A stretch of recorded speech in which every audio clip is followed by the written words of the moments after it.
colleagues and students, ladies and gentlemen, it's a pleasure to welcome you in this place, and especially welcome Professor Kerri Inglis from the University of Hawaii at Hilo.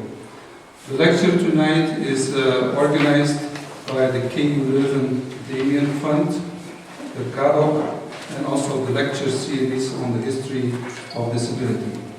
We would like to thank all our partners for their collaboration and the Damien Center for hosting this event. We wanted to organize the lecture here because at this location where the Damien Fund has its meetings for the last 1.5 years. It is the purpose of the Damien Fund to work academically in the spirit and engagement of Father Damien. In one of our last meetings, we have discussed how this place can become the Damien House, which can take up a pivotal role in understanding and being engaged in the contemporary world with its many challenges of intercultural, interreligious, and more broadly issues of diversity. In particular, the many positive contributions of people with disabilities in the way that we see diversity, accessibility, human rights, education and training, and international development are very central to our work. We have developed a brand new flyer, and I think most of you have already picked it up, so you can find some more information on the KU Leuven Damien Fund. So tonight we have our second lecture, because last year we had Professor Jean Buckingham. So this is the second, hopefully in a long row of speakers. So Professor Inglis is, as I already mentioned, a professor of history at the University of Hawaii here. And tonight she will present on leprosy as the disease that separates. Professor Inglis' work can be characterized as ethnographic and social history. She is interested in the people that were removed from their families and displaced to the Kalaupapa or Makanarua Peninsula. Her work is very concerned with what anthropologists are also very concerned with, namely to recover the voices of individuals. Professor Inglis has also an interest in the connection between the people and the land. She has worked with a lot of archival records, letters, and newspaper articles to better understand the experiences of the people of being unsettled and separated from their families. The literature on human and social aspects of leprosy in the Hawaiian Islands is rather vast. We have quite a number of autobiographical, historical, and anthropological works available. It's my impression that the work of Professor Inglis stands out and also provides new perspectives, in particular the native Hawaiian perspective on the enormous impact that the disease has had on the development of the Hawaiian Islands. Her work is also giving interesting perspectives in terms of methodology, and I think probably tomorrow we will have a possibility to discuss some of that. I think Professor Inglis will also be able to entertain some questions at the end of the lecture. So it's all yours.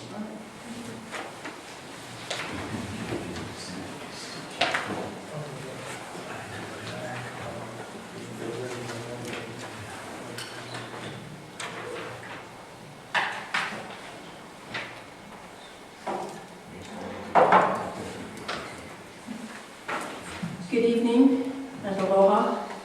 I bring greetings from Kalaupapa and the islands of Hawaii. O Kerri Inglis, ko ui noa, noho ao ma kaloli, ma kea ao ma puna, ma ka moku o ke ave, a ka mai kanara mai ao. Mai ka lala ao o ka ohana Inglis Olin, me ka ohana Kelly Doll. Mai ka lala ua hana e ia ao, ma kolamepia pere kumia, ma kahi o ke Kahawai Fraser, ma Kanaka Creek. Pili au I ku'u one ana. A pili pu au I na aina o ka pai aina o Hawaii. Mahalo au I ke ia aina. Mahalo au I na kapuna o ke ia aina. Mahalo au I ka ho'olina o Kamiana.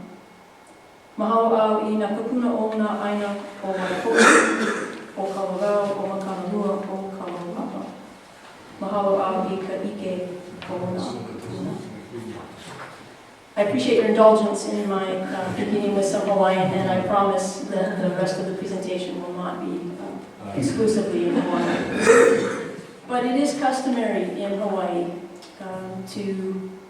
and I am not Native Hawaiian, but I've become of that place, and it's important that I represent the people in the islands as best I can. And so it is customary to introduce oneself by name and by family, genealogy, and the places to which one is connected. So what I have said in here briefly is that where I live in the islands of Hawaii is Hawaii Island, and I'll show you a map a little bit later and point out where I am in relationship to Molokai. My family on my father's side are the Olins and the Ingles, and on my mother's side, the Kellys and the Donalds. I grew up in British Columbia, outside of Vancouver, along the banks of the Fraser River. And in particular, my family, many of my family come from or raised in an area that's also known as Kanaka Creek. And it's known as Kanaka Creek because that's where many Hawaiians came and worked in the fur trade and in the lumber industry. Does it need to be louder?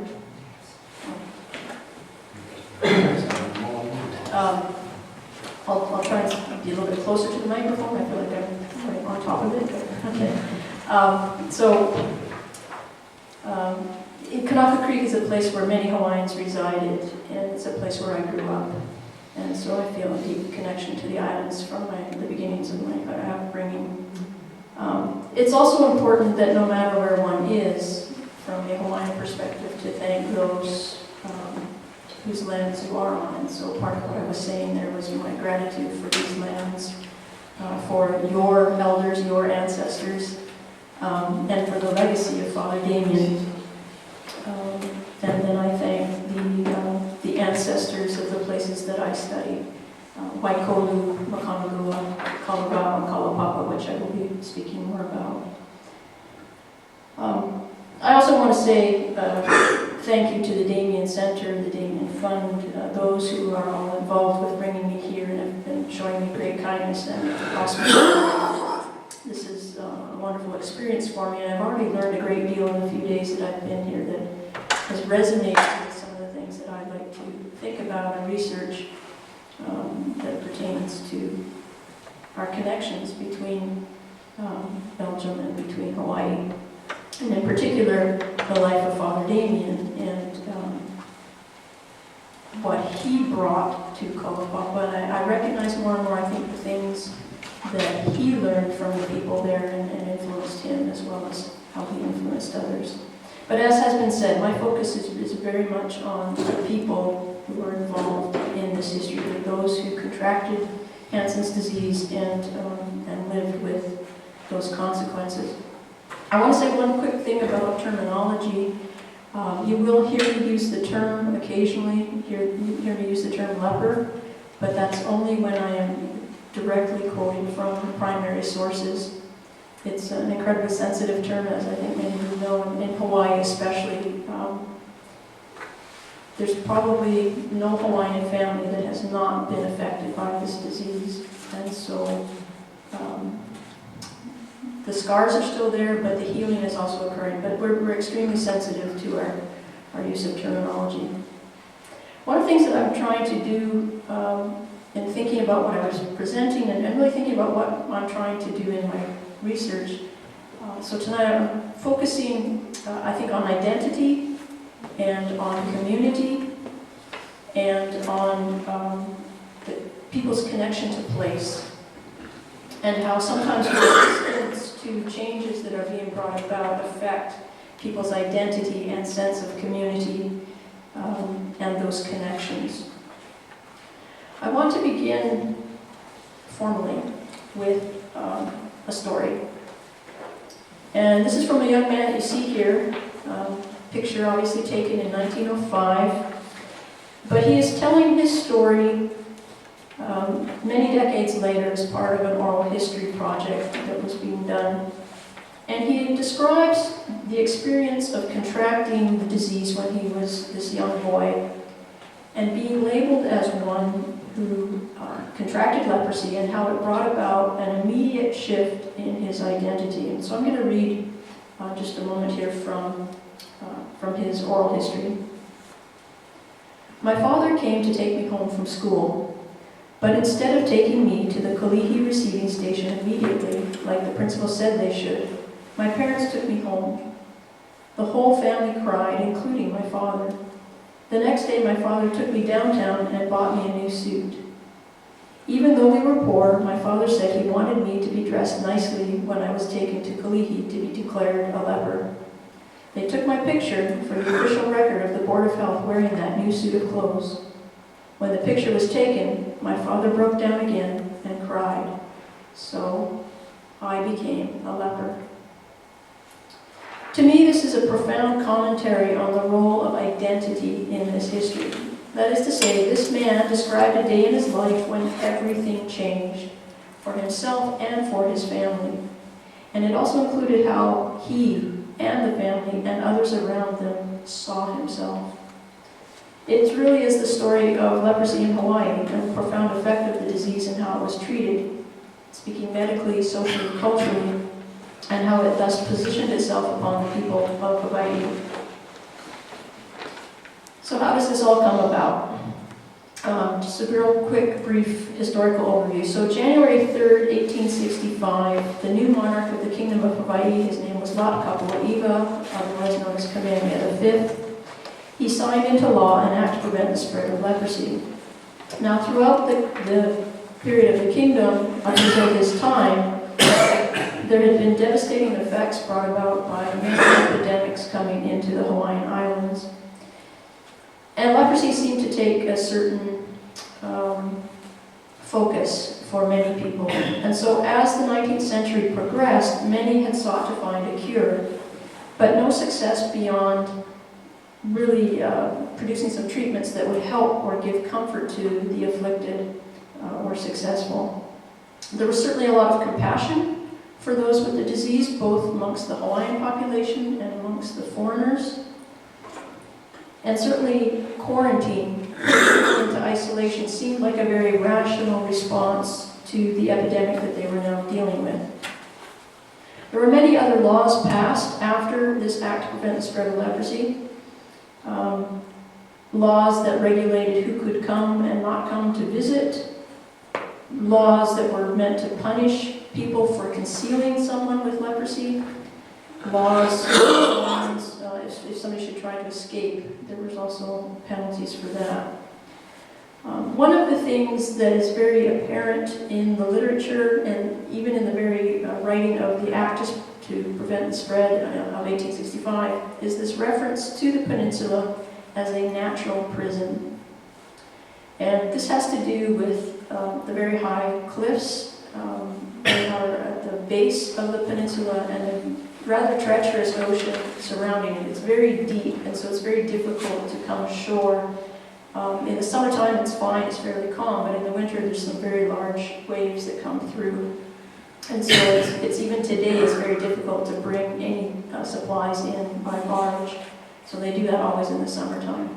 It's just another viewpoint to help you get a sense of the cliffs, the poly, they're called. Some have said they're up to 2,000 feet high at some points, but others have argued that it's not quite that. But you can see a very steep descent. If you do try and hike the poly today, there's a 26 switchback trail that one has to take. It's not that long, maybe 2.5 kilometers, but it's very hard on your knees going down and very hard on your knees coming back up. But lovely picture taking all the way there and back, so it's worth the hike. And one of the former patients, Uncle Jimmy, once said to me, well, you've never actually been to Kalapapa until you've hiked the trail in and out, so it's like a rite of passage. Okay, so this natural prison, and this works into, again, part of the identity of the people involved, because in many ways, the people are criminalized for having this disease, and I'll touch on that a little bit later. From 1865 to 1969, approximately 8,000 people were sent to the settlement on the peninsula. This is a page from the register that's in the Hawaii State Archives, and it lists everybody's name up until 1898, and tells us where they're from, what age they were when they were sent, and sometimes on the right-hand side there you would actually see comments about what happened to them. It really depended upon who was keeping the records. The people that we're speaking of here came from all parts of the islands. As you can see from this map, the percentages do vary, but it makes sense in the 19th century that we have the largest numbers coming from Oahu, Maui, and Hawaii, where most of the plantations were, and whaling stations and such. Let me just point out a couple things here quickly. See if I can do this with the mic. Thank you. Okay. So, I've lost to say where I'm from.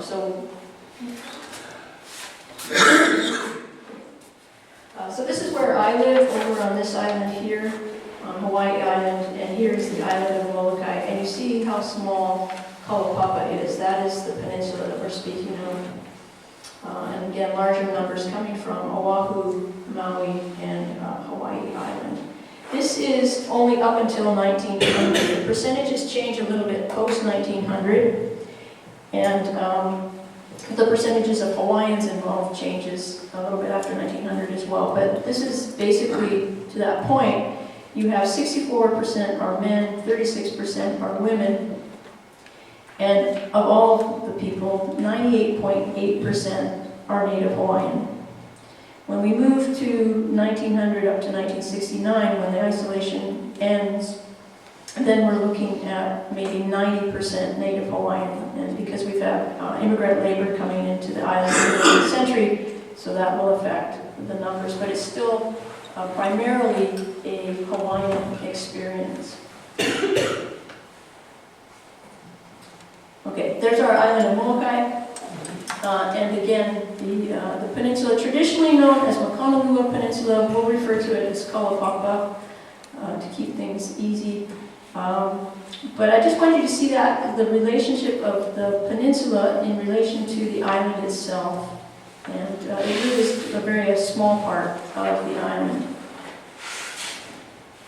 My interest in the topic really stems back to the beginnings of my education in Hawaii. I did my undergraduate degree there and was introduced a little bit to Hawaiian history. And then even through my master's degree, was sort of reacquainted with this history, and so decided to pursue the question that was just always a part of my interest in the topic. There were certainly a lot of books about Father Damien, and there were a couple of books about Mother Mary Ann, but there really wasn't much out there about the patients. And so I always had this question: what was it like for our patients? What was it like for their families and the people of Hawaii? And so when you start to think about those questions, you have to think about where do you look for the answers. And so, as was mentioned in the introduction, I used a lot of archival materials, including Board of Health records. These are letters that patients themselves wrote and sent into the Board of Health. But the more productive, I guess I could say, research area came to be the Hawaiian language newspapers. The literacy rate in Hawaii was quite high, and the patients and their families continually wrote into the newspapers. And so they provided public notices, they provided editorials, they provided what are called kanikau, chants of grief or chants of mourning that were given. And as I started to get deeper and deeper into these voices and the stories that they had to tell, I'm hopeful that we've added a new layer to our understanding, because we're learning more about the stories of what it was like to be diagnosed, what it was like to be arrested for having the disease, what it was like, and the experiences that were had in journeying from one's home island to Kalaupapa. We learn about life in the settlement, how politically active the patients were, and I'll speak more of that a little bit later. We learn more about death in the settlement and how that was experienced. But we also learn a great deal about the community that was created. This home in exile is what one of the patients referred to it as, where the people came together to spiritually and politically and socially establish a new community that they could call home. And that they also saw themselves very much as a part of the nation of Hawaii. They didn't feel separated in the same way that we sometimes view in the popular histories. We also find a very resourceful, resilient, and industrious community. And so I think in many ways we're starting to counter the narrative of helpless victims in this period of Hawaii's history. So as we look at the patient's stories, again, one of the first areas that I think is important, one of the first things they experienced in the trauma of being diagnosed was arrest. And so I want to share with you some examples of what people experienced. In one of these earliest accounts of being arrested, John Makanoanoa of Kailua on Hawaii Island described how those suspected of having the disease were placed in a pig pen below the deck of the boat that they were being shipped on.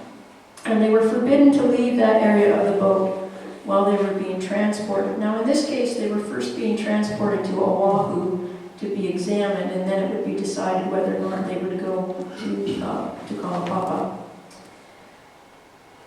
Makanoanoa was actually released after being examined. From his experience, he writes in this newspaper article that everybody needs to be aware, because he says once you were arrested, there would be no other opportunity to take care of any of your personal or family matters. And so he admonished the readers of this paper to prepare everything for their fate. For the journey from arrest to Molokai would be like their first descent into the grave. Now this is very early on. This is 1866, just a few months after the first patients are being sent to the peninsula. And so people are very fearful of what to expect. There was an anonymous article published in that same paper in April of 1869 that further expressed distaste over the manner in which people were wrongly taken when suspected of having leprosy. For example, 39 people at one point had been thought to be stricken by the disease, taken by police and government officials from Hilo and Puna, where I'm from, and brought to Honolulu to be examined by the physicians. But over 20 of those who were suspected were actually released, but not before they had been subjected to the ordeal of arrest and separation from their loved ones. And of course, this would occur over a matter of weeks. Not long after this anonymous letter that I was speaking of, Kahale La'au, one that you see up there, wrote from the hospital in Kali'i and told about how the police had come to his house on Hawaii Island to take him and his daughter on a cold and dark night. He asked the police if they could wait until daylight to take them because he had a lot of trouble when it was cold and his daughter's condition was very bad. She was unable to walk. But apparently the ship's captain had said, it doesn't matter, they're both going, and if the girl dies on the way, then just bury her on the side of the road. Now his family stepped in and found a way to transport the daughter to the ship so that the father and daughter could stay together. But what he says in his letter really is very condemning of this policy of arrest, and throughout his letter he's really questioning these tactics and the reasoning behind what is occurring. And it's this protest against, what's happening and what rights do we have that becomes apparent in the second letter that I have here by Damien. He is writing from the leprosy settlement in 1870. And he's questioning the constitutionality of arrest and confinement. He says, the rights of liberty under the Constitution is something that cannot just be changed for no cause. Only if someone has been sued for a crime as those who are imprisoned because it was by their own doing that they sought out those crimes. But those that are stricken through no fault of their own, like us here, and have been separated here in Molokai for love of our nation, it is different. Therefore, is it pono to just trample on our liberty? Excuse me, I didn't realize I had a slide that has all of that. So here we see some of the early instances of the patients really questioning the legality of what's happening and part of their political resistance and voicing of their concerns. It's a theme that I see all throughout the 19th and the 20th century. So our patients are not voiceless in all of this. Okay.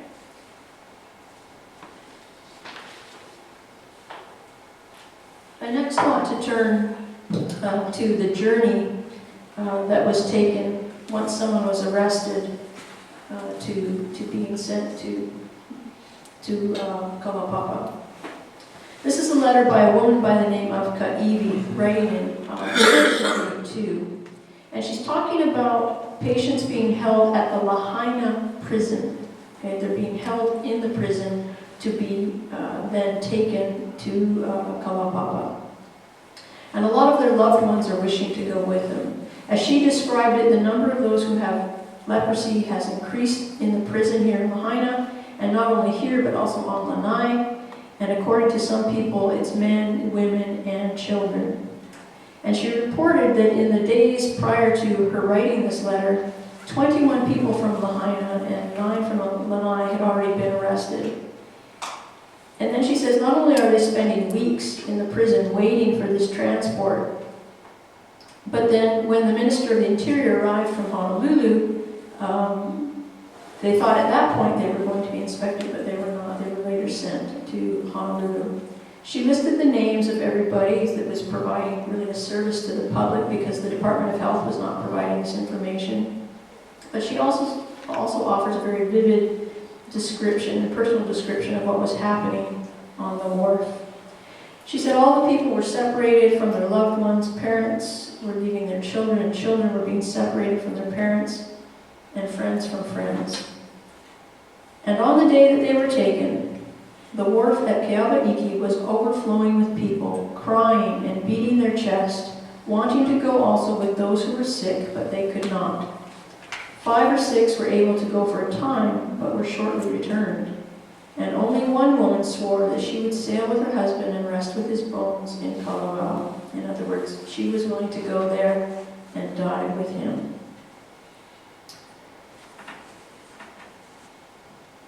Okay, I'm going to be talking a little bit about some of the different places on the peninsula, and so I just wanted to point out quickly those few spots that I'm speaking of. So I've been mostly speaking about the peninsula as Kalapapa as a whole, but you need to know that over here is a place called Waikolu Valley, and that's where the patients were first sent.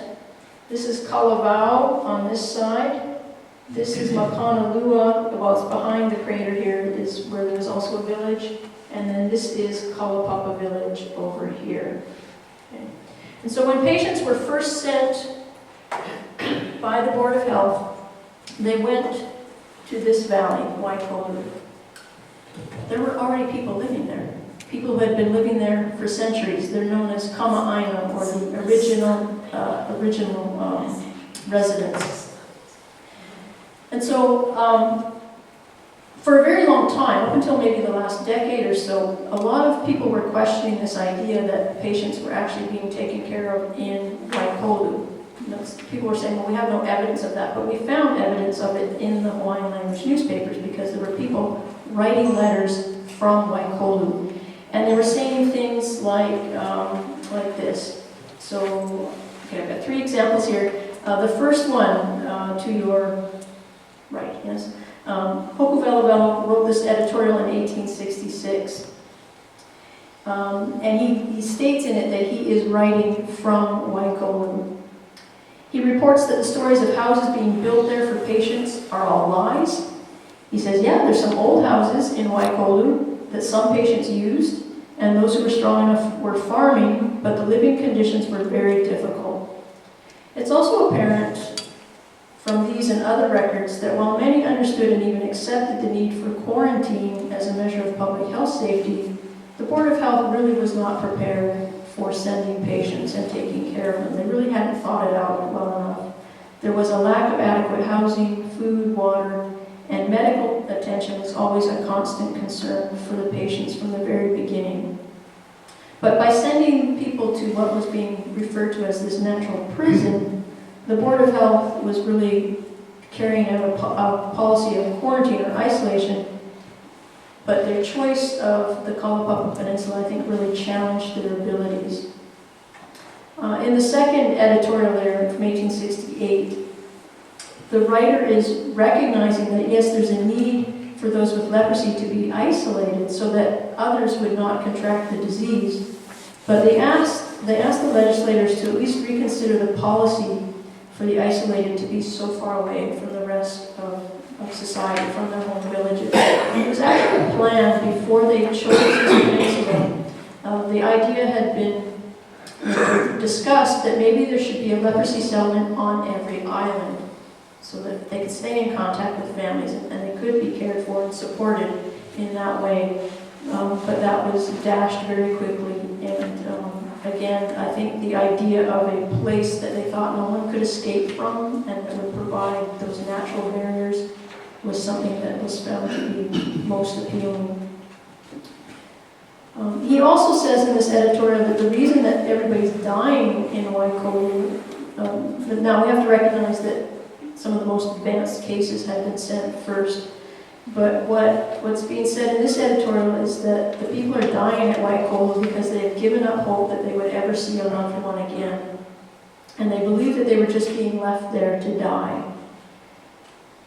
And he said, no doubt, some of that belief was based on his other complaint that there was no doctor there. And he says, it's not that we think that we can be cured, but certainly we can have relief from the symptoms. So these very difficult living conditions, first in Waikolu and then eventually they will move into Kalavau, often led to the patients voicing their frustrations. First in these letters or directly to the Board of Health, and then sometimes there were actual rebellions in the settlement. And there was a riot in 1870, and as a result of that, 4 patients were arrested and taken to the Honolulu prison to be put on trial. And as they waited for their trial, this last editorial explains what was going on, or makes a statement about it. They were rioting, trying to get food because they were starving. And not enough food supplies had come in. Again, with the ocean situation, and because of ongoing depopulation from other epidemics, there's not a lot of food being grown in Waikolu Valley or even in a neighboring valley. And so it's really hard to get those food supplies in because they're not available, and then to get them in on the rough waters. So this editorial is telling us that they had looted the settlement store because they'd been without food for so long that they were, quote, taking leaves from the forest to eat, end quote.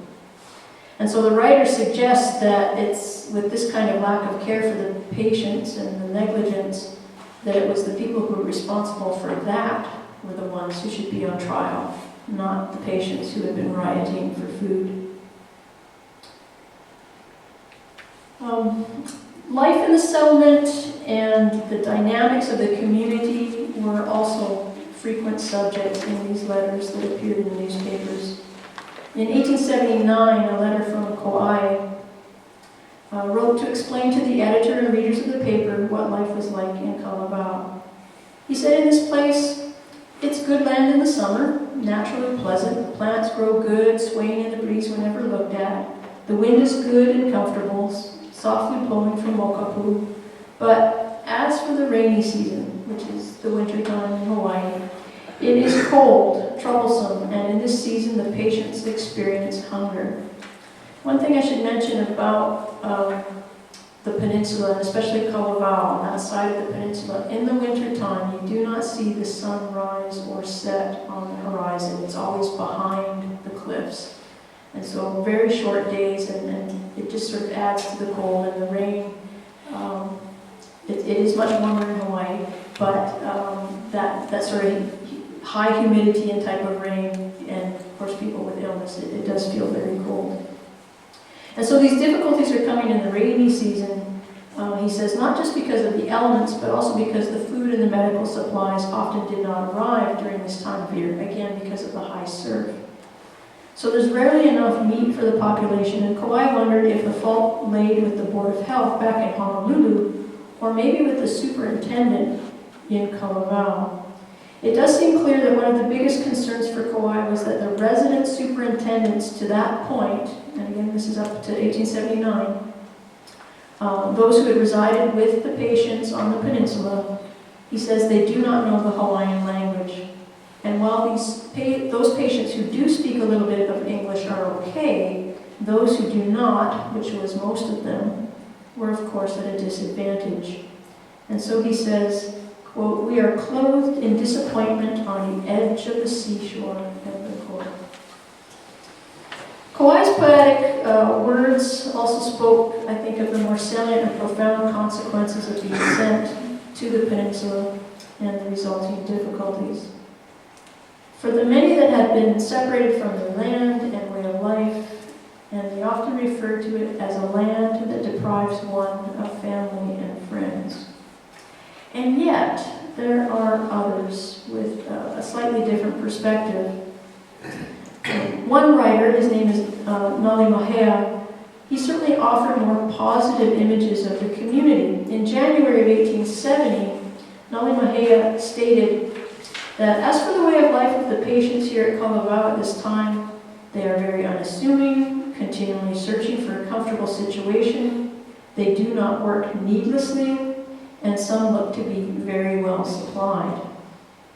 And then perhaps offering a different understanding of the natural prison perspective, or maybe just an acceptance of their situation, Nali Mahea also identified their community as Napale Keiki, which means the children of the cliffs.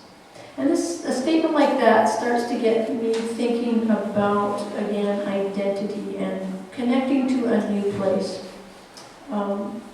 For those of you who have been to Kalapapa, and there's a few in the audience, if you've spoken with the former patients who still reside there, Kalapapa is their home. And there's a deep love and connection for it. And I think a lot of that has to do with it being the post-era of isolation. But there is something there as well, even before isolation ended, that they found a new place to belong, a new place to connect, and like most human beings have that ability to adapt and connect in new ways. I'm sure some of these images are familiar to many of you, but maybe for the few that it isn't, just a sense of what Kalawao looked like in the 1880s.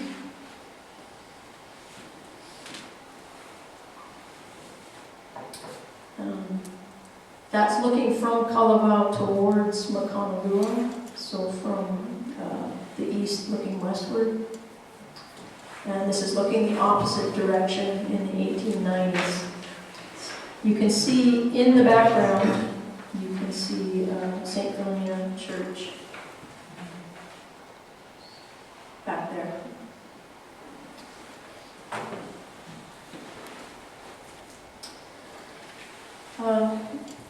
As I said earlier, one of the other facts of life in Kalawao, Waikolu, and then Kalapapa was death. It was, of course, a common occurrence in the community, unlike any other. And it likely permeated the daily existence of everyone. Many times patients have made the remark in the letters and memoirs that there was a funeral every day. Now, the records don't add up to that, but I'm sure it felt as if there was a death and a funeral every day, especially in the early decades. Again, when the most advanced cases were sent and there was a lack of medicine and other supplies. There's a lot of compelling stories told in all of this, and I'm not going to dwell on this too long, but there is one letter from the Board of Health from a man named Puaheva. He was a patient at Kalawawa, and his letter often stays with me because it's very simple yet profound, basic human writing. He wrote in July of 1873 to the president of the Board of Health of his hardships in the settlement. He seemed very resigned to what was going to become of him, that he was soon going to die. But he made one request of the board. Puaheva asked if he could see his family once more before his death. As simple as that. And he did not. I'll let you look at something a little more pleasant for a moment, but then I'll explain.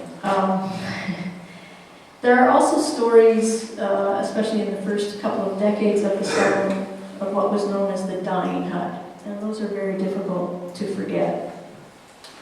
When a patient was dying and could no longer be cared for, he or she would be removed or taken to this dying hut and left to pass away unattended.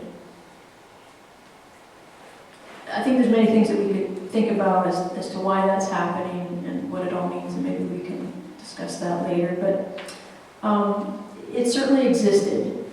And when Ambrose Kanoali'i Hutchison arrived in the settlement on January 6, 1879, now Ambrose Kanoali'i Hutchison is someone who wrote a manuscript about Father Damien. You have it here in your archives. And as much as he talks about Damien and some of the other priests, he gives us a lot of insight into what the experience was like in the community. And so I read between the lines quite a bit with what he's saying, and sometimes just directly to his descriptions. But he says the day after he arrived, he saw the dying hut for the very first time. He calls it a spectacle of inhumanity. He says it filled him with intense horror. But not so much the horror of the hut. He says the intense horror at the prospect that one day that's going to be his fate, his experience. Because this is what he saw. He says, "My eyes caught sight of another object that attracted my attention, held me spellbound on the spot to see clearly and to know what it was. A man with his face partly covered below the eyes with a white rag or handkerchief tied behind his head came out from the house that stood near the road. He came out of the enclosure wheeling a wheelbarrow loaded with a bundle, which I at first mistook for soiled rags. He took it across the yard to a small, low, windowless shack that rested on the ground on the side of the yard, adjoining a jailhouse. The man had turned over the wheelbarrow and shook it. The bundle, instead of rags, was a human being, rolled out onto the ground with an agonized groan. The fellow turned the wheelbarrow around and wheeled it away, leaving the poor, dying man lying there. After a while, the dying man raised and pushed himself in the doorway, with his body in and his legs stretched out, laying there face down." Now, Dr. Moritz, one of the physicians who does come to the settlement in the late 1870s, is supposed to have brought about an end of the dying hut shortly after Ambrose had arrived. But it was still there in 1884 when Princess Liliuokalani and Queen Kapiolani made a royal visit to the settlement. So it wasn't gone quite yet, but I think probably by the end of the 1880s it was gone. This was simply a hut 8 by 10 feet, nothing inside, and once death occurred, the corpse was then carried away to the burial ground at Kalawao. And usually, again in these early decades, that place of burial was this place in the image, Mokupuakala. In between the two rock walls you see there, and then on the side beyond the rock wall, heading towards the ocean. That whole area is known as Mokupuokala. It gets its name for the Hawaiian poppy that you see in the image there. And so Ambrose talks about this quite a bit in his memoir, or his memoir of Damien. But the poppy has not been seen for a very long time. It's really only in the last decade or so that we're starting to see it pop up again. And I was there at one point with some students. We were doing some clearing of the graveyards behind that last wall, and we came across a couple of these, and so we're pretty excited to find it. I want to say something really quickly about those barrels. So we expect that there's probably somewhere between 2,000 and 3,000 people buried in unmarked graves in that area. And I used to think that this was a sign of neglect, and maybe it is, but I've started to think a little bit differently about this as well in the last several years. We have to recognize that there's a transition going from Hawaiian burial practices to Western burial practices, and so that's part of why they're not marked. The other has to do with just the situation that people were in at the time. Again, a large number of deaths, and many people struggling with the ability to be able to dig into ground that is very rocky. It's lava rock, and so it's very difficult. Traditionally, most burials would have taken place closer to beach areas where you could dig into the sand, or they would find caves or lava tubes where bodies or bones could be laid to rest. So as they're adapting and transitioning to larger numbers of deaths and having to deal with that, I think that's part of why the burials at Mokupuokala occurred as they did. But it's important to recognize that there's that large number there. Again, close to 8,000 people between 1866 and 1969. There are about 1,200 marked graves on the peninsula, and only, I think, maybe 800 or 900 of those are identifiable today. So there's a large number without a marker, as we would expect today.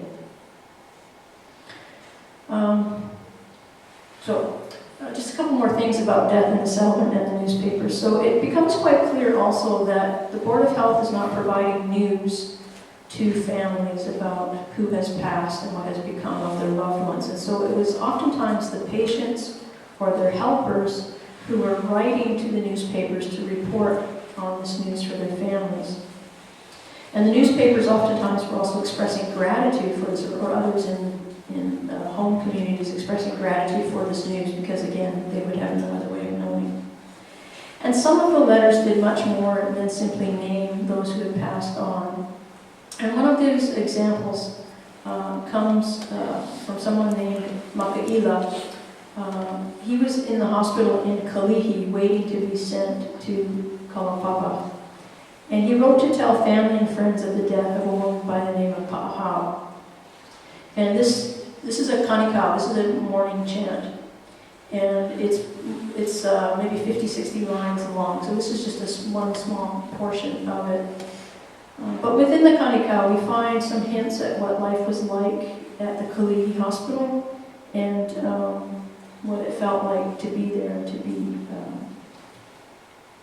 be labeled as a patient. And so he says, "We who are your friends, the friends of the affliction, of the friendless disease, in this place where aloha is buried, we live set apart by the government in this dreadful place, like prisoners we are all, in being confined within the boundary." These kanikau are sad but beautiful as well, and there are many of them, and many more being discovered. When I first started looking at the Hawaiian language newspapers, I was looking at microfilm, and that was really only about 10 years ago or so. And now many more have been digitized and placed online and can be searched through. So we're finding many, many more and adding to our databases. So this new community is forming there at Kalavau. News is being shared, and in many cases a lot of politics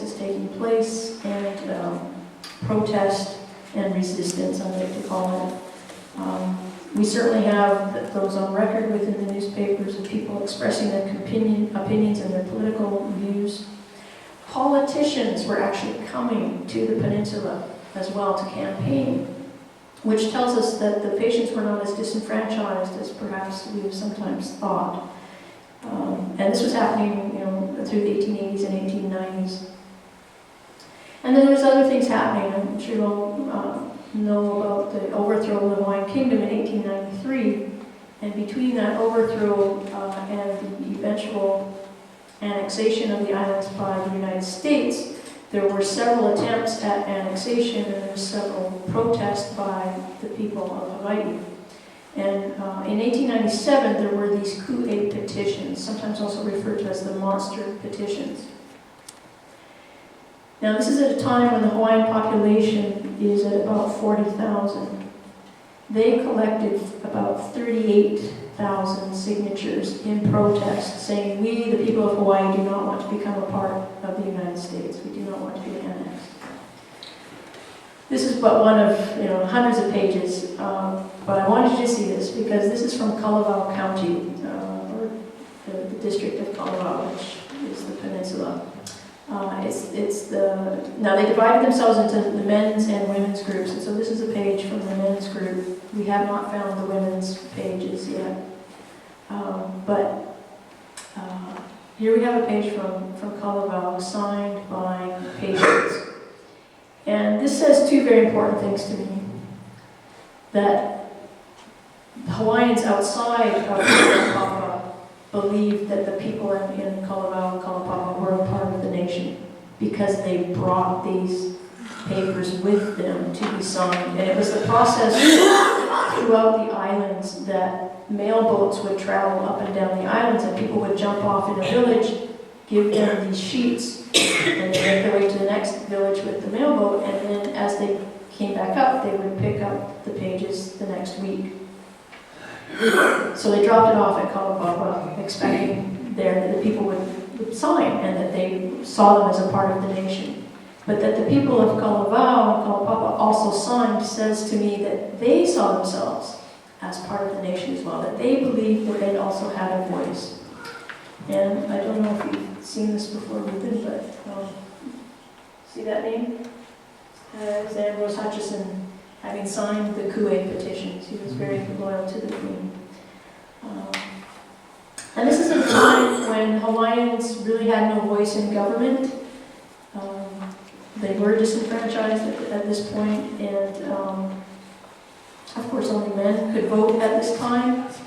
And most Hawaiian men, or many Hawaiian men, didn't qualify either because they didn't meet the property requirements.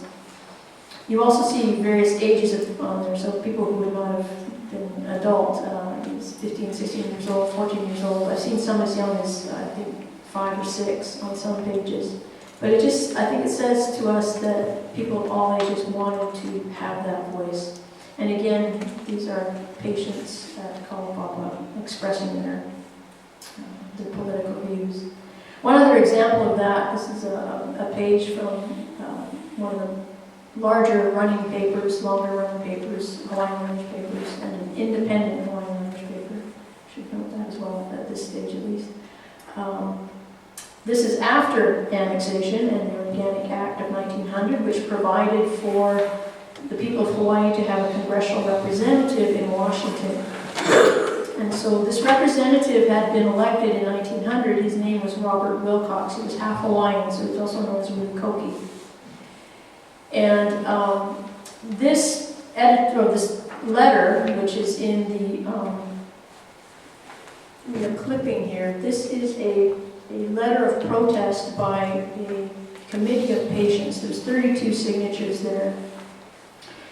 And they are very upset with Wilkoki because Robert Wilcox, Wilkoki, has been trying to make it so that the leprosy settlement will fall under the jurisdiction of the U.S. government. He's trying to help with a bill that will allow for this takeover. And the patients are very upset. They do not want to be put into the hands of strangers, is how they state it. But they say the worst thing is that Robert Wilcox never came and talked to them. He didn't ask their opinion. And there again, that says to me that they have that expectation. They see themselves as a part of the nation. And so he did not do that really concern them. And they made their concerns known. And I think this newspaper also felt that it was important enough to put it on the front page. There's other things about this page that are, to me, quite fascinating. If you look very closely at the clipping, you will see that their letter is bordered by a chain. And so you have that imagery or symbolism of prisoners confined without certain rights. The other thing is on both sides of the letter, we have Queen Liliuokalani on the right and Prince Kohio on the left. Prince Kohio is the heir to the Hawaiian monarchy. Now, yes, the Hawaiian monarchy had been but there were many people still loyal to the monarchy and still hopeful that somehow it could be restored. And so if you look at those on both sides of their letter, there's also imagery there of a cross. So you have sort of Christian symbolism, monarchy symbolism, and prisoner symbolism with the chain. And that's just one page of the paper. There's plenty of them out there.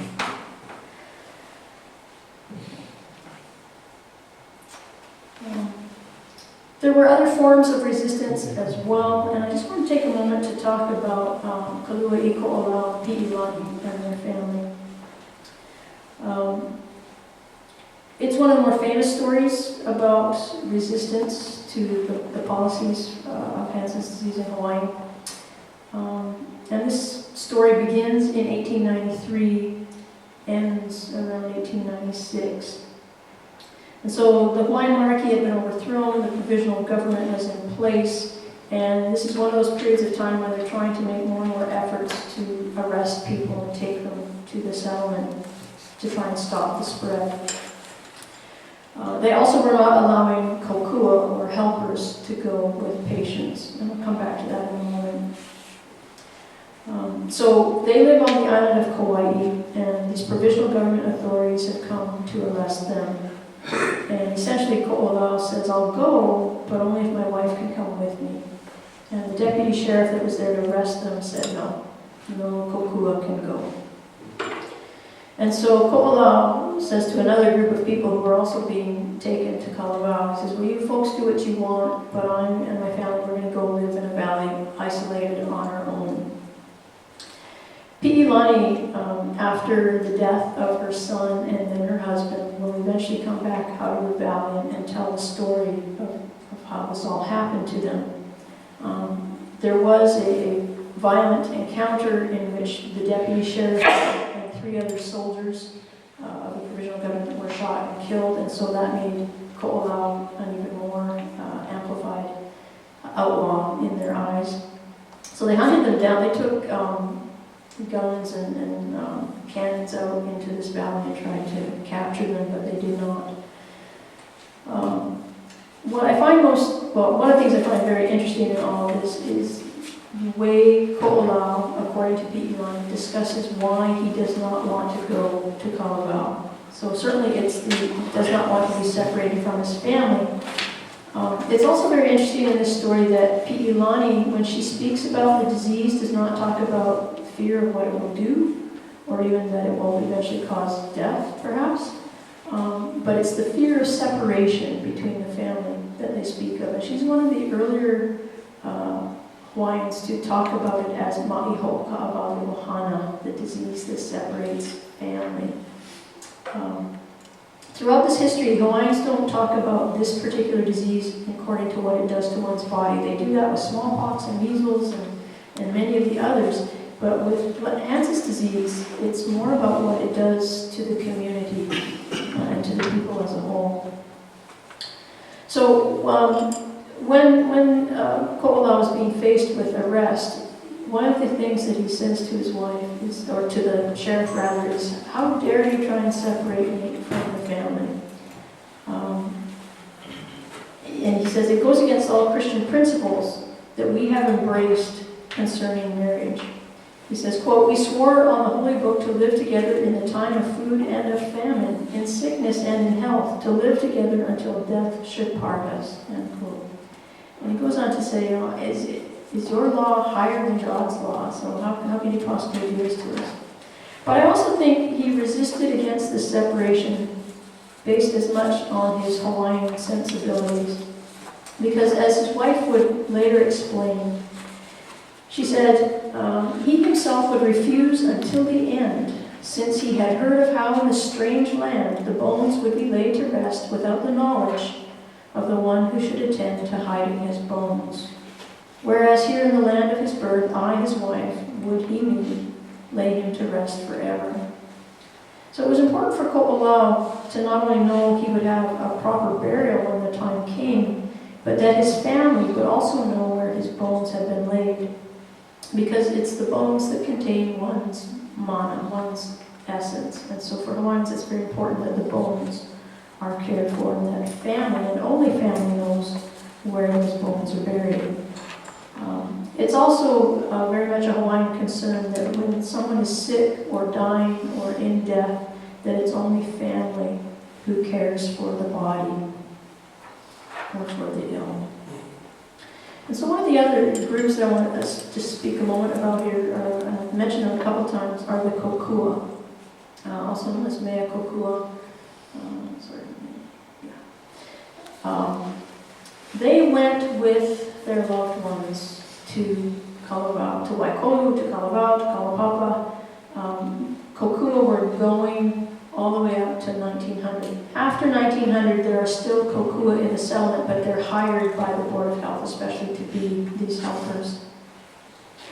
And so they're there as a part of this community as well. So we had the Kama'aina, the original inhabitants who are taking people into their homes. You have the patients coming, and then you have these helpers, these kokua.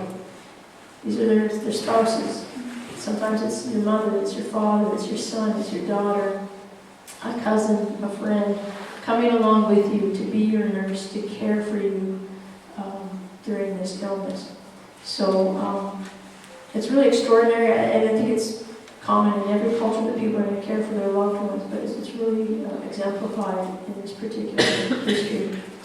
So on some official registers of kokua, that only takes us up to 1889, there's 203 people officially listed. But there's many more than that. We know there were kokua on the very first ship of patients who arrived.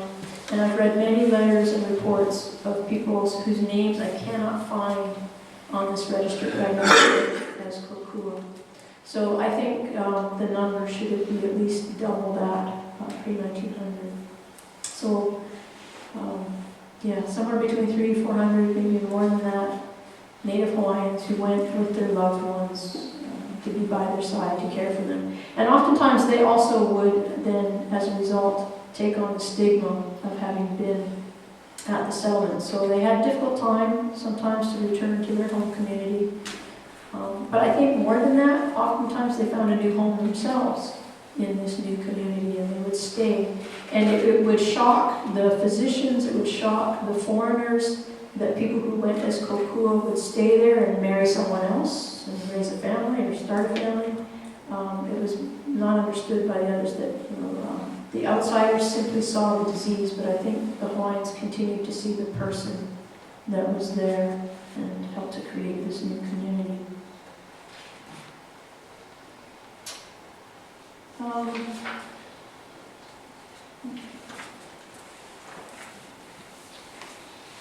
I think what I'd like to do, just to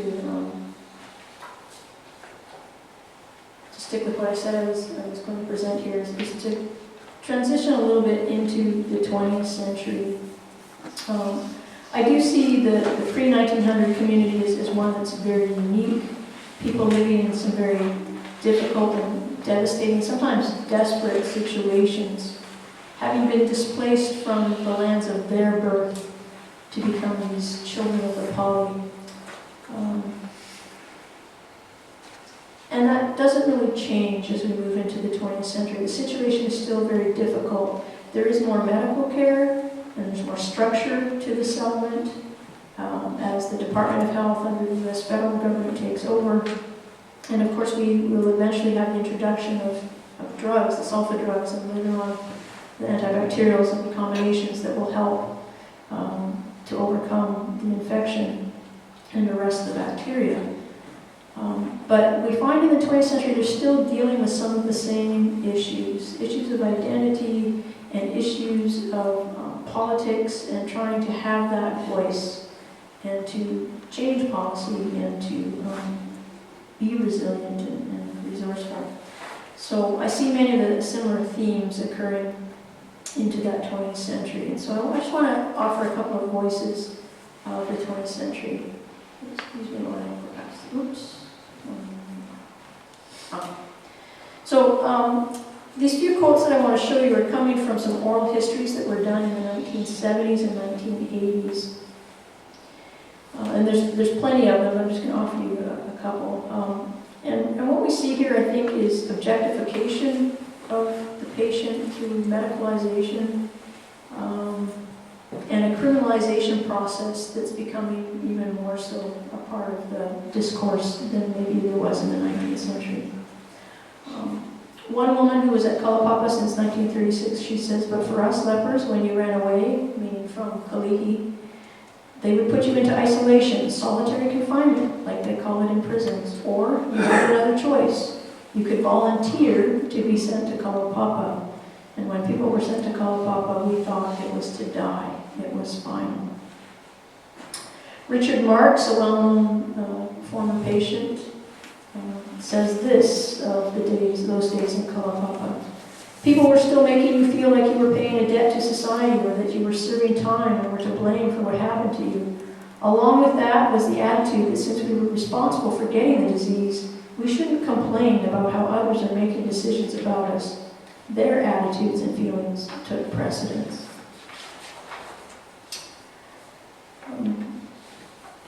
We add to this that into the 1930s, the Board of Hospitals of the Territory of Hawaii tried to make a law that would force all leprosy patients at Kalapapa to be sterilized. The sterilization program began in 1938, but the patients were given a choice, although sometimes really no choice at all. If they wanted to go and visit family, they usually had to succumb to this. And so I have one patient here sharing this. Because the medical records are protected, it's hard to get a full understanding of what was going on at this time, but from our oral traditions we get this. So he says, "Yes, they have taken everything out of us. They took us away from our families, they sent us here against our will, and even that wasn't enough. In 1938, they tried to promote that sterilization policy on us. Any patient who wanted to go to Honolulu for a visit had to submit. Now, you know, we missed Honolulu very much, especially those patients who had children and family there. Those patients who were negative were given a condition for permission to visit Honolulu. The Board of Health didn't want patients to have children. They felt children would get leprosy, so to prevent leprosy spreading from parents to children, they wanted us to submit to being made sterile." And I think, of course, there's much more going on there, too, than simply not wanting the patients to have children. Another very compelling example of the objectifying of patients comes from a history, an autobiography by a patient himself, Henry Nalealua. And one of the sections of his book, he talks about progress. He titles it Progress in his book, No Footprints in the Sand. Uncle Henry was born in 1925 on the Hamakua coast of the island of Hawaii, and he was sent to Kalapapa at age 15. He had already spent 5 years at Kalihi Hospital before he went to Kalapapa. He was an amazing artist and musician and a very compelling storyteller. In telling this story of progress, though, he describes the scene wherein he, as a young boy, was made to undress in a cubicle, and then as the patients were called out one by one, they were to stand on the raised circular table as physicians examined them using pointy sticks. The entire exercise, he says, was meant to allow the attending physicians to see if the disease had progressed. But for Henry, and no doubt the others who went through this was a moment that he found degrading, humiliating, and as he says, caused him to feel shame. Another example or metaphor of the distinction that the medical and political policies had or were surrounding 20th century Hawaii Hansen's disease and what it instilled in the patients, I think, comes with a place that's known as the visitor's house. This is a picture from about a decade ago, but it looked very different in the 1930s. It also had a chain link fence through the center of it. And this is where you would come and visit with your family members when they were able to come and make that visit. So patients on one side, family on the other, or friends. And of course you couldn't hug or touch or anything. In Hawaiian culture, that's very problematic to not be able to touch one another and show one's affection. A former patient, Olivia Brieta, described it this way. She said, "This is where the patients and visitors met. The place had a concrete floor and windows for protection from the wind and the rain. There was a 6-foot chain link fence between the patient and his or her visitor, which made it also difficult to see each other. I called it the dog kennel," she said. Now, again, that fence came down in the 40s, but the dividing table in the room remained. And she says, as you see here, even when the physical barriers came down, the emotional barriers were still there. So never really forgotten. So the end of isolation in Hawaii, this isolation policy, doesn't occur until 1969. But by 1949, we had the drugs, there were attempts to reduce stigma surrounding the disease. It officially became known as Hansen's disease in Hawaii, and everyone was expected to use that terminology, not even to use the term leprosy.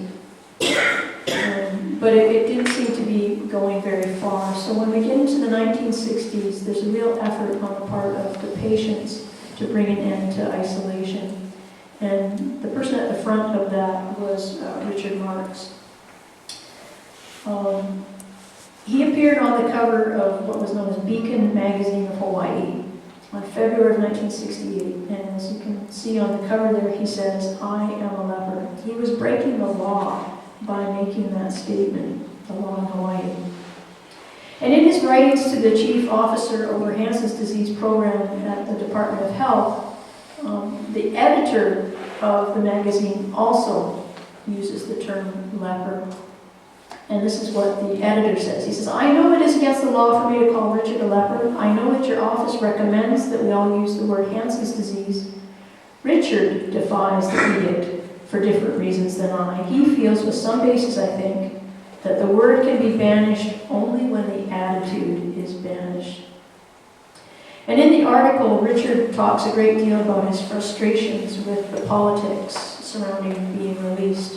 You ask for permission to go home, and then they don't give you that permission. But once they do give you that permission, they're hounding you to come back right away because they don't want you, as he says, quote, "contaminate the general public," end quote.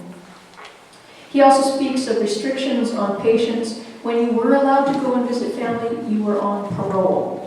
That's how they referred to the people at the time.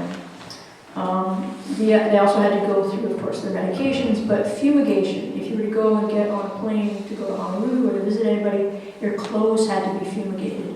And so everybody, once you got to Honolulu, knew where you were coming from. If you didn't have any physical appearance of having Hansen's disease, they certainly could smell the fumigation. And he was really concerned about the future of Kalapapa as well and what would occur there. But his deepest concerns were clearly about the stigmatization of leprosy. And this is what Richard said. "I call myself a leper because I still feel we are actually treated like lepers. No two ways about it. Of course, we're much better treated today than in the old days. Better medication, better living conditions. But the public attitude toward us and the state's treatment of us in regard to rigid rules is still like that of the old-time outcast." And so the article goes on, and the editor will say, we really need, as a public, to end the intolerance, the ignorance, and the discrimination against those with leprosy. So for his very candid remarks on the January 1969 cover of Beacon, Richard was then declared Man of the Year. And by June 30th of 1969, that's the official date of the end of the isolation policy in Hawaii. So, what does this all mean? Well, leprosy really represented not one, but certainly a variety of meanings and metaphors. And people in Hawaii, you know, the question will always remain, are they patients or are they prisoners?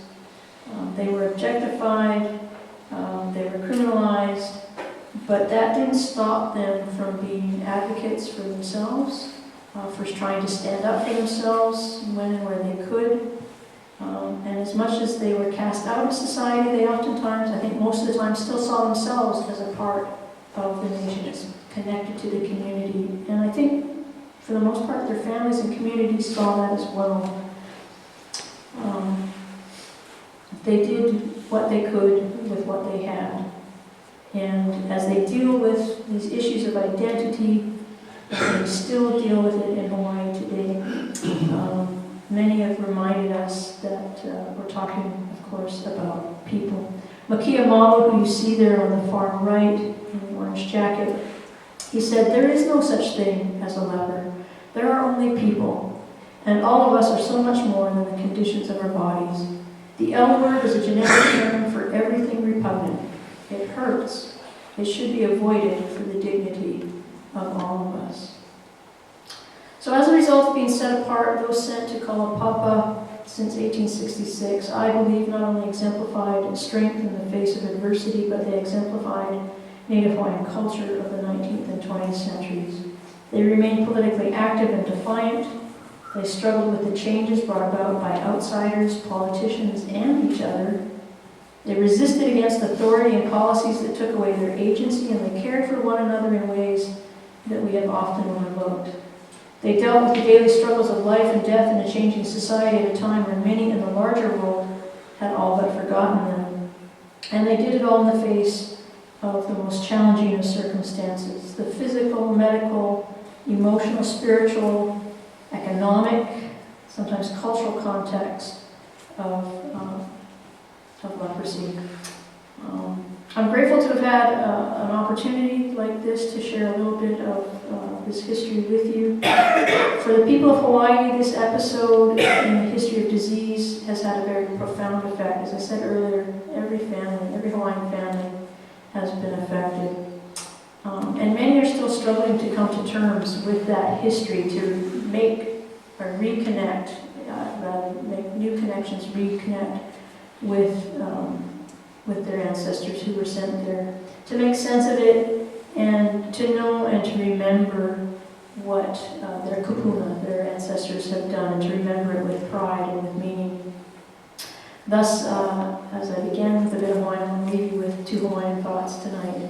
E ha'ina mo'oleo, e olana inoa. Tell the stories and let the names live. For as medical anthropologist Arthur Kleinman has stated, we, each of us, injure the humanity of our fellow sufferers each time we fail to privilege their voices and their experiences. Mahalo.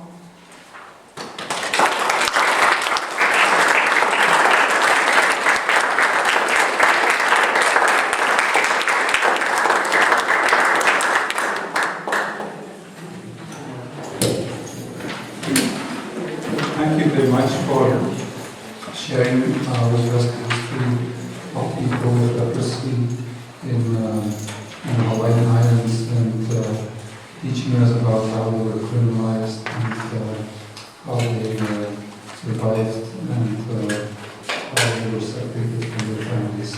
So I think we have time for a few questions. I don't know if anybody wants to ask a question.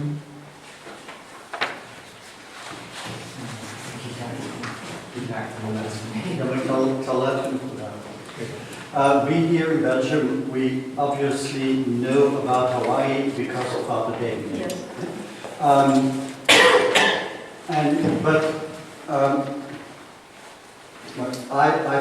don't know anything about leprosy in other countries. And as in Hawaii, we know people were isolated on this island. Do you know how other countries dealt with it in the 19th century? Was it similar or was it totally different? Yeah, okay, so I'm not an expert on the global context, but I will certainly try and answer a little bit of that. Yes, in the 19th century you also have other forms of isolation. There are places like the east coast of Canada, Tracadie. Well, and there's been isolation in India by that time, and I also think in South America. One of the things I do know from my research is that post-1900, so even in the first decade after 1900, a lot of people in the world are using Molokai as an example for isolation. And they see that as the model to follow. The Norwegians had a model also, but to be more inclusive of those with Hansen's disease in their own villages and midst. But certainly Molokai is used, and so we see places like Makanai in Fiji, in the Philippines, Kulian settlement there. It's called Robben Island is also used. And so there's a lot of similarities in the idea of isolation, and I think a lot of similarities in the use of islands and having water surrounding. I think metaphorically as well as physically, people see that as somehow, people from the outside see it as somehow comforting. Darcy Island on the west coast of Canada is another one. You know. But I argue in an article I've written recently that the Molokai that they thought they were following was maybe not the best model. It's a little more difficult than what sometimes was publicly spoken of at that time. Other questions? Thank you very much for your interesting stories. You focused a lot on the patients and also a bit on the politicians Yes. in this relation. But have you studied also the reactions, experience of the medical health personnel? What was their position in this? Sure. I have studied a little bit about how the physicians looked at the disease and reacted to it. Very early on, of course, especially the Western physicians in Hawaii seem to be reacting in a very extreme way to this epidemic. And I think we have to remember for the Hawaiian people, this is now maybe the 5th or 6th major epidemic that they're dealing with. They've had a lot of other illness in between there as well, but they've dealt with a lot of incoming epidemics. So I think the Hawaiians are thinking, why is this one special and different? And so when the physicians get involved with leprosy, right away they're talking about isolation. I think a lot has to do with their little understanding of this particular disease because they've not seen it in their lifetime before this.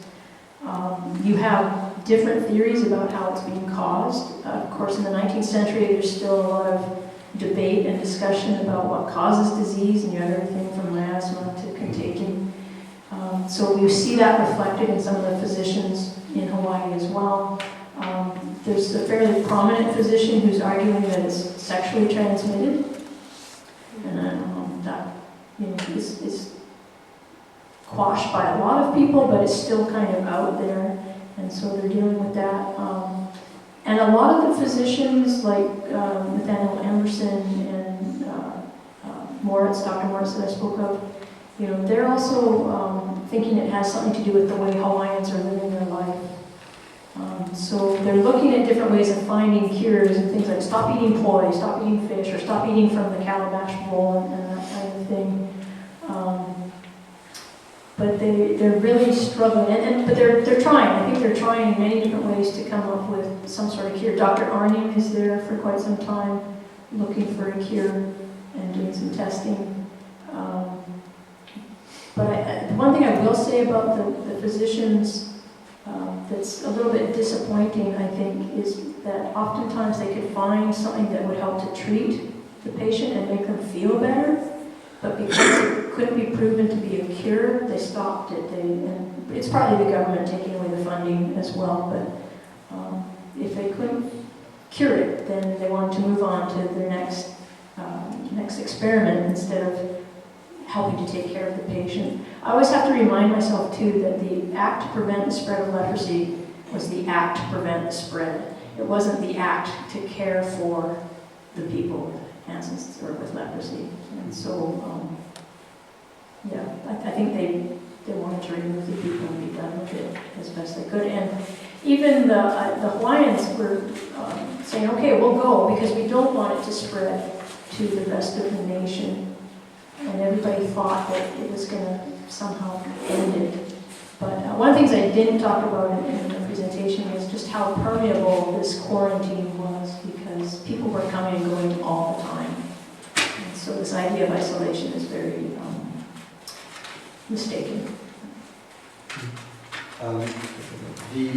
The idea of isolation and the practice of isolation is, as I understand it, not really a Hawaiian idea, but it's an idea brought in by all those foreigners in Hawaii, the Americans and other foreigners.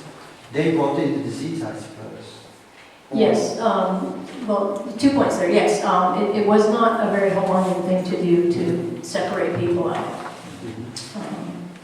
And certainly not for that length of time. Now, they had dealt with a smallpox epidemic in 1853, and there was some quarantine for that. You know, people passed away, or they were well again in a couple of weeks and could come home. And so this farther removal is very different. And then, sorry, to your second point.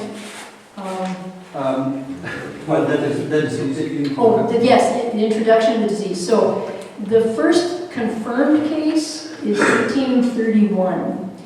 But there's missionaries who say, oh, I've seen it in the 1820s.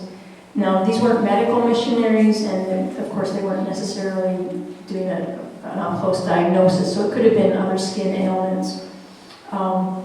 It's long been thought that it was introduced from China, but I'm not so sure about that. It could have come from anywhere else in the world, but the disease was endemic at the time, because with the whaling industry that was in the Pacific at that time, and other trades that were taking place, there were people from all over the world coming and going from Hawaii. So it's hard to say. But I think one of the reasons it's called the Chinese sickness in Hawaii very early on is perhaps because the Chinese recognized it as something different than some of the other skin ailments that they had seen. That's one theory. Maybe because they knew it from China. Yes. Thank you for a lovely presentation, and it struck me that for the local persons, the meaning of the disease apparently has more to do with the family and the community than with their own bodies. Yes. But that made me think what exactly and how they made sense of the transformations that their bodies underwent. Did that not play a role at all in how their identities were constructed, or did it still play a role in a particular way? And I ask that question because if we, from a Western perspective, think about the disease, we immediately come up with these pictures and images of mutilated bodies, and that probably has to do with a kind of a cultural bias. And I just wondered whether you could explain a little bit or elaborate a little bit more on that. So Sure. the particular role played by bodies and constructions of their identities. I do think they thought about what it did to their bodies. It just doesn't come through in Hawaiian language changes of the time in terms of names. And so I've always been struck by it being called, well, again, for the first 10 years that I studied this, it was just the separating sickness. And then I found what P.E. Lonnie said, the separating sickness families. Oh, okay, that's really strong to say that. I think the other thing, though, with leprosy is of course, that it can self-arrest.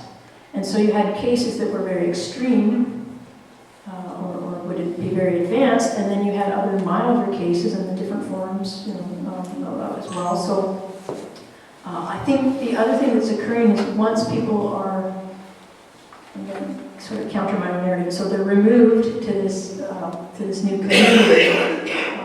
so the people away, that they're now separated from aren't seeing them, and so it's not articulated maybe in language in the same way. But the people, the patients themselves, yeah, how do they see themselves? I think they recognize the changes in their bodies, and they're dealing with these situations that are incredibly traumatic, but they're still going on with life. And so I don't know how we could answer that question, where you would find the sources or the voice that would express that. It's something I've actually been looking for, I think, very early on, was how do people feel about their body and see it? But I haven't been able to find an answer to that. It's easy.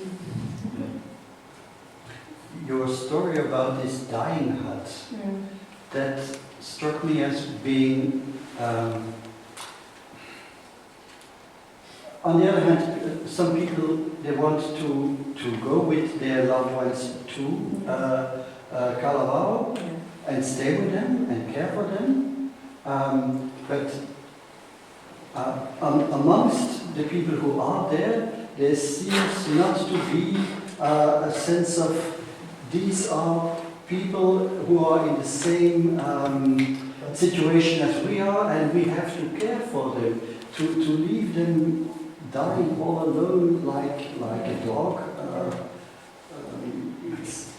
Yes, strange behavior. It is. It's a very difficult paradox, and my thoughts on that are that because so many patients are caring for one another, I think it comes down to a point of that's about to be me, and I don't know if I can deal with it, kind of, so there's a removal for that. Because there's this intense need to care for one another, certainly, and to attend the body at death. But these are not necessarily, some of the time, I think who's going into the dying hut are not necessarily family members who have a kokua there with them. And so, if it's not a member of your family, how do you attend the body if you're not supposed to be the one doing that? So I think they're dealing with dilemmas as to what's right or wrong for them as a fellow Hawaiian, but not a family member to be doing that. Although once they have passed, they will come and retrieve the body and take care of a burial of some sort. But I think the other thing is just that facing your own mortality. And then there has been some suggestion, as I talk about this with my students and others in the Hawaiian community, that they don't want the spirit to linger in the dwelling through such a painful death. And so that removal allows for that. And I haven't been able to find enough evidence to know if that was something that was traditional outside of that community. The burial practices are very private, so it's not something that you just go up and ask somebody about. What's your family history on burial? They're not going to share that. And so, and it's not recorded a great deal. There's a little bit in the ethnographies of Hawaii, but not a great deal.